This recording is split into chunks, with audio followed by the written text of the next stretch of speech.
L'atteinte de l'autosuffisance alimentaire à travers une agriculture durable figure parmi les principaux objectifs de la coopérative européenne pour le développement rural, ECORD. Implantée au Mali depuis une dizaine d'années, l'ONG européenne vise en général la prospérité des petits paysans à travers des transferts de technologies adaptées. Le sorgho hybride est l'une de ces technologies dont l'introduction en milieu paysan va permettre d'augmenter considérablement la productivité. Avec l'appui de AGRA, du CFC et de nos partenaires techniques, l'ICRISAT et l'UER, nous nous sommes lancés dans l'amélioration toujours de la production et de la productivité, notamment du mil sorgho, en amenant des hybrides sur le terrain. C'est des hybrides sorgho. Et ces hybrides aujourd'hui font l'engouement vraiment des populations. Et c'est pour cette raison que nous avons enchaîné avec la production de semences de ces hybrides-là en milieu réel. Parce que, comme vous le savez, il y a eu tellement de supputations autour de ces semences que certains assimilent aux OGM, ce qui est loin d'être le cas. Vous avez vu les parcelles tout de suite. C'est des semences qui sont issues de croisements et au champ et dont le rendement est multiplié par 4, sans que la quantité d'engrais ne change. C'est-à-dire que c'est les mêmes quantités, 150 kg. 100 kg de DAP, 50 kg urée que nous apportons aux semences améliorées et que nous apportons également aux hybrides. Et la différence est que l'hybride nous donne 4 fois plus de rendement. Le rôle de l'UR par le biais du programme Sorgho, c'est de mettre à la disposition des partenaires comme des ONG, des semences hybrides que eux aussi ils mettent à la disposition des différentes coopératives sémencières. Nous avons introduit plusieurs hybrides. Et le premier hybride, c'est Sewa, qui a pris vraiment de l'ampleur au niveau des paysans. Et vous avez ici Sewa d'ailleurs.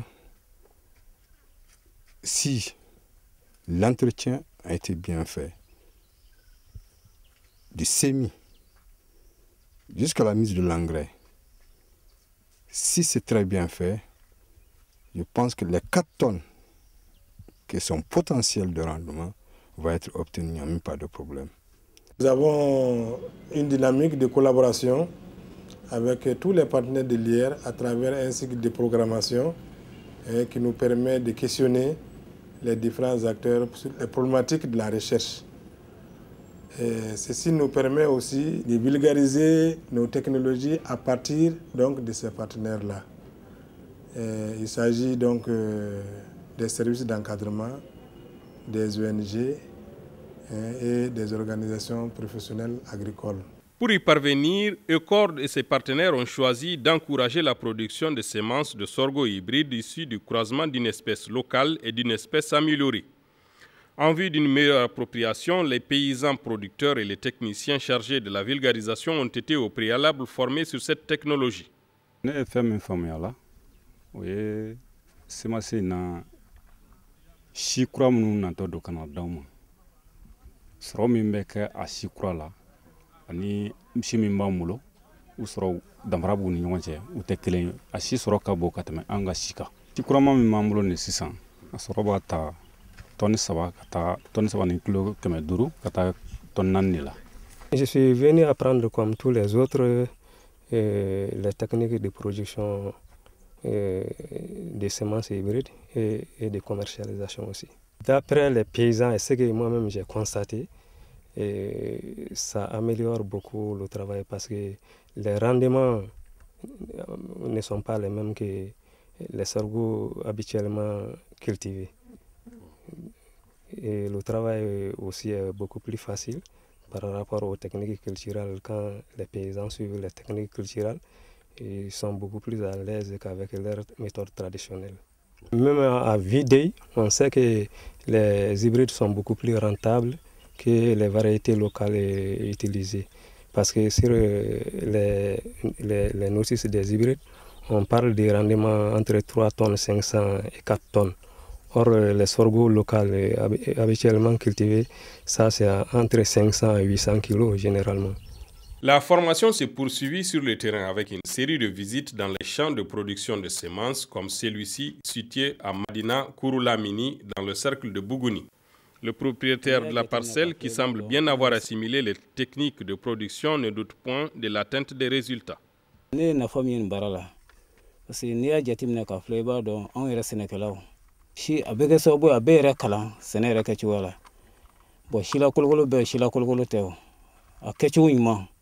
Donc ni ibo ke be se ko o ke ka foro kono bon na fa mbala ko fo e 600 ni ya sene ibe se ka na fulo suraro ewa abe se ke kalam barala dan foram bo na on ka fulo barache bon 600 nu ye ibe asene min ke be engrais kala bon anyomo kadi en même temps a danchugo iba a danchugo ni on ka nyo danchugo tekle a crochenu no iba a crochenu katelin katima on ka nyo kan bon danfara bu nyonche a soroka bon katima ka nyo soroka on kon bolo danfara bon nyonche ni ya nyela ibado ka foko danfara bu nyonche tout ça ni a baratelia oh nyore katelin katima ka nyoka o danfara bu nyonche.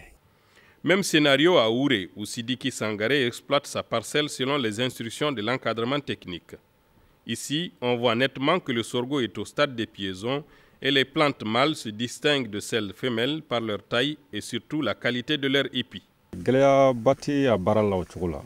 Ani krole bara bela jene kelen mais différence mi mu ni ñongon ci an kumé kromanna ambala frakato du flafla mais premier anga kromanna anti la faral kala.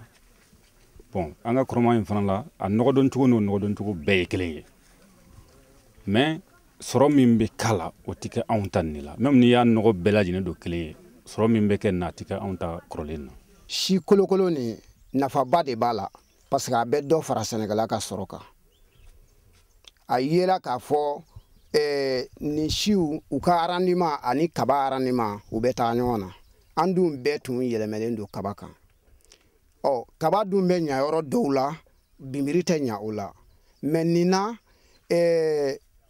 si kura munun bolen fleta ale be nya yoro chamana kasaro kabati nya o yoro la donc abese kanani yelemay abese kanani soroy Sénégal dawla parce que kaba furo flen ibe labin min kala o labin ni o nyona ka bimirla iba nyona soro. Déjà à cette étape, on différencie nettement le produit hybride du sorgho traditionnel, ce qui participe à la levée de toute confusion entre sorgho hybride et organismes génétiquement modifiés. La particularité de cette technologie est qu'elle est plus endurante, moins exigeante et plus rentable. D'où l'intérêt accordé par les paysans à cette innovation qui pourra changer leur vie en leur permettant de gagner plus. Vous voyez vous-même, les deux parents sont bien différents. Et l'hybride au milieu est mieux, c'est plutôt important par rapport à son rendement, mais ça s'applique aussi à son vigueur et à autres caractéristiques d'adaptation. Mais le plus important, c'est le rendement. Avec ECODE, on travaille depuis des années pour la diffusion des nouvelles technologies. Et on a de très bonnes expériences avec ça, surtout la production de semences. On a fait des tests vitaux ensemble, on a fait des productions de semences ensemble et la diffusion. Toutes les parcelles qu'on a vues, c'est des parcelles propres. C'est des parcelles qu'on sache que vraiment les rendements escomptés seront atteints. Parce que ce qu'ils ont appris dans les ateliers de formation, ils ont justement appliqué ça sur le terrain. Et les paysans qui sont venus voir aujourd'hui, ils sont tous ravis du travail effectué par ces paysans. Et l'engouement est là pour qu'eux-mêmes, ils appliquent ces mêmes méthodes, ils appliquent ces semences sélectionnées dans leurs parcelles pour l'année prochaine. Il ne suffit pas de prendre l'hybride. Il suffit d'appliquer notre conseil, ce qu'on demande aux paysans, ce qu'on demande de faire. Et quand on le dit, c'est pour eux, c'est avec eux que nous travaillons pour faire la promotion du sorgho et plus précisément les hybrides. Par rapport à la variété locale, qu'on peut manger seulement en taux ou bien en couscous, nous, la recherche, avons dit non. Il ne suffit pas de manger du taux et du couscous seulement. Il faut des revenus. Les revenus pour payer les ordonnances, peut payer les habits et tout ça. Et tout ça, c'est lorsque on essaie d'avoir des sorgho de qualité au niveau de la farine. Parce qu'avec la farine que nous avons, avec le sorgho, on peut faire des biscuits, on peut faire du pain, avec n'importe quoi, très bien aussi, et qui se vend au marché, on peut le faire pour aller vendre. Donc le surplus aussi, avec le système de rentage, tout ça là, c'est une façon d'assurer la sécurité alimentaire et lutter contre la pauvreté. À côté de ces champs de production, les membres des coopératives invitées ont pu découvrir les parcelles de démonstration. Dans la parcelle de Fatoumata Bagayogo, par exemple, il s'agit de tester le comportement de l'hybride en milieu réel, c'est-à-dire de vérifier la productivité annoncée. Si kolokolo an kɔni y'o sɔrɔ o san fɔlɔ ye ɲinɛ n ye faamuya min sɔrɔ a la a nafa ka bon n ye faamuya sɔrɔ a ka da kan o ka si fana a ka teli na an ta ye a sɔrɔ fana a ka bon n'an ta ye a baara fana a ka nɔgɔn ne ye jateminɛ min sɔrɔ ani dɔɔni cɛ o minɛ y'u da ɲɔgɔn fɛ mais aw ta ka teli na n'anw ta ye o sanjiko bɛ yɔrɔ min na nin ye sisan aw ta filɛ yɔrɔ min na nin sa ni san mana o bɛ se ka sɔrɔ dɔ bɛ kɛ o la mais anw ta nin o bɛ yɔrɔ min na nin sa ni san mana a sɔrɔ ka dɔgɔ o de y'a to aw ta diyara n ye a ka di n tɔɲɔgɔnw ye caman fɛn fɛn y'a filɛ a ka an bɛɛ kɛ dɔ sɔrɔ a rɔ o de ka d'u ye bɛɛ ka baara dɔ kɛ baara nɔ o de ka d'an ye pour que sɔrɔ kɛ na dun ka fa kɛ na an fɛ kɔni. Si de l'autre côté c'est 1 tonne, l'hybride nous donne 4 tonnes à l'hectare. Et nous avons pensé qu'il était intéressant d'amener cette technologie-là en milieu rural et apprendre à certains paysans à produire ces semences-là sur place. Autre innovation, la technique de microdosage d'engrais minéral. Cette technique permettrait d'améliorer la croissance de la plante et garantir sa solidité. Nous avons d'abord commencé par la fertilisation par microdose. La microdose, comme vous le savez, c'est la technique qui permet de minimiser les quantités d'engrais que nous apportons au champ et qui ne réduit pas du tout le rendement. Donc la technique est partie d'un projet financé par l'Alliance pour la Révolution verte en Afrique. Et évidemment, c'est des résultats de recherche que nous vulgarisons. Et que ces résultats ont montré qu'avec simplement 2 grammes au poké, nous avons beaucoup plus de rendement que les 150 kg que nous apportons habituellement. Donc nous avons fait des démonstrations ici dans ce domaine-là, près de 60 démonstrations qui ont été faites. Et cette microdose aujourd'hui est pratiquement un acquis au niveau des populations. Le champ école est un autre concept dont la finalité est la formation des paysans à travers des expériences concrètes sur le terrain. Nous avons installé des parcelles vitrines au niveau des centres d'apprentissage agricole Pesoba et Samanko pour permettre à ces élèves-là, qui seront les futurs vulgarisateurs de demain, de se familiariser avec ces hybrides-là. Nous pensons que c'est la bonne manière de diffuser ces hybrides-là, puisqu'il y a près de 300 élèves qui sont là, élèves étudiants qui sont là, qui seront demain ces vulgarisateurs-là chargés de faire la promotion de ces hybrides. Et donc, ces parcelles vitrines ont pour objet de former et d'informer ces futurs vulgarisateurs sur les itinéraires techniques leur permettant de maîtriser parfaitement la culture de ces hybrides-là. L'implication des responsables politiques et administratifs dans la sensibilisation va certainement encourager l'appropriation de ces technologies par les paysans pour permettre de booster la production agricole. Il faut absolument que les paysans s'approprient de cette technique. Tout développement commence par le développement local.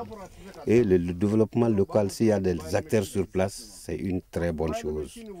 Et là encore, quelque chose de très impressionnant, une dame qu'on a vue, et puis dire que les femmes sont au centre du développement du Mali aujourd'hui, sinon du monde, et qu'une femme produit de cette façon, vraiment je suis à l'aise face à l'autosuffisance alimentaire au Mali. Notre premier rôle d'abord, c'est le rôle de sensibilisation. On va beaucoup jouer le rôle de sensibilisation à travers nos chefs de village, nos chefs de famille.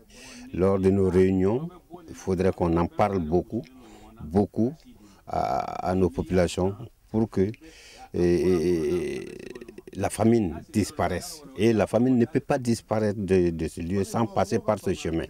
ce qu'on a vu sur les champs suffisent au moins, je dirais peut-être sensibilisation.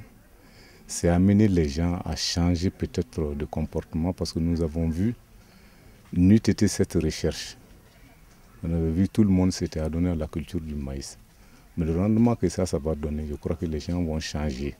Donc ce n'est pas une mesure, mais le résultat alors, est assez suffisant, assez éloquent pour amener les gens à la culture de cette variété. Nous venons tout de suite de voir les champs et on a vu dans ces champs toutes les consignes qui ont été données par les animateurs ont été suivies à la lettre par les pratiquants. Le rendement, les images témoignent mieux que tout ce que j'ai dit. Donc en un mot, je dirais que vraiment je suis très satisfait. Produire est une chose, commercialiser en est une autre, et ECORD et ses partenaires en sont conscients. Pour aider les paysans à mieux profiter de leur production, ils ont mis en place le warrantage, une disposition qui consiste à orienter la production vers le marché grâce à l'accès au crédit. En accédant à des prêts, le producteur évite ainsi de brader sa récolte. Le but du warrantage est de développer le crédit agricole rural. Le warrantage, c'est un système qui permet aux paysans de sécuriser leur stock et après les vendre. Donc maintenant, nous intervenons dans le cadre du crédit. Comme juste après les récoltes, alors les céréales sont moins chères sur le marché. Alors si un paysan décide de vendre son stock tout de suite, il n'aura pas de bénéfice. Alors nous avions, donc Accor est venu nous voir, donc nous avions décidé de les octroyer de crédit. Les crédits leur permettront de mener des activités génératrices de revenus afin de sécuriser leur stock.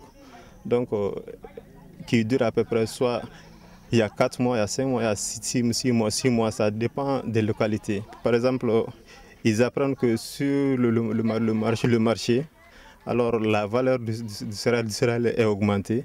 Donc maintenant, en ce moment, ils vendent leur stock maintenant pour pouvoir nous rembourser. La commercialisation au niveau de l'ONG ECORD ici, je le dis en deux volets. Dans un premier temps, il y a un volet de commercialisation par rapport à la vente des céréales, surtout dans le cadre du warrantage. Dans le cadre précis en fait, du projet pour le développement de l'agriculture à travers le sorgho hybride, donc la commercialisation se fait vraiment à travers la promotion des différents hybrides qu'on a mis à la disposition en fait, de nos paysans collaborateurs. Et cette activité ne pourrait se faire qu'en collaboration avec d'autres partenaires. Bien sûr, l'ONG ECORD a mis en place vraiment beaucoup de boutiques d'intrants. Mais il y a des fournisseurs d'intrants aussi qui sont là, tels que Faso Kaba, tels que Comptoir 2000, tels que en fait, l'ACEMAN, qui, dans les temps à venir, seront chargés vraiment de la commercialisation, de la vente en fait, des produits qui seront sortis en fait, des champs et qui seront mis à la disposition des demandeurs de produits.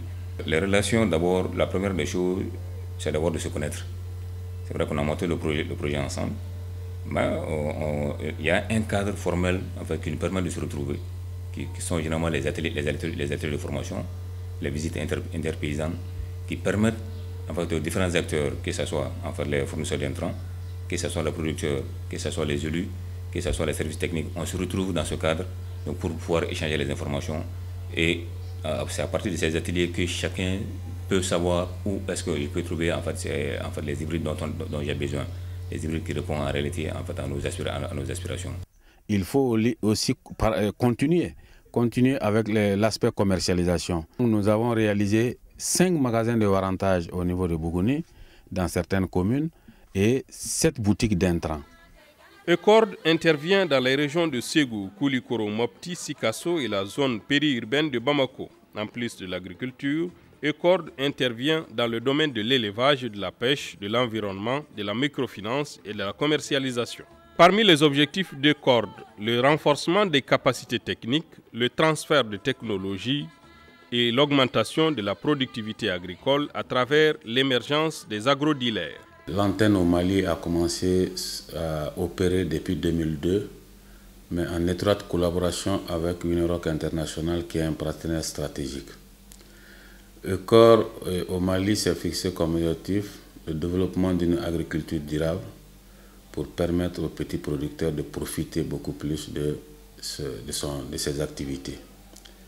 Et dans ce cadre, nous intervenons essentiellement dans 4 régions pour l'instant. La région de Ségou, la région de Mopti, la région de Sikasso, le périurbain de Bamako et la région de Koulikoro. Dans ces différentes régions, nous avons mené différentes activités, comme le transfert des technologies éprouvées, comme les hybrides maïs-sorgho, la commercialisation des produits du cru à travers le système de warrantage, l'interrelation entre les organisations paysannes et les agrodealers pour que les sémenciers puissent encore une fois profiter des produits qu'ils mettent sur le marché.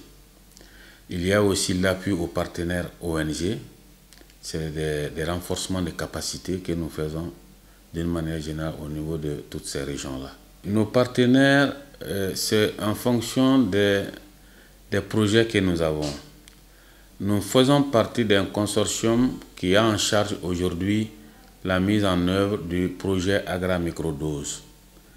Et ce partenaire financier, c'est l'Alliance pour la Révolution Verte en Afrique, ce qu'on appelle communément Agra.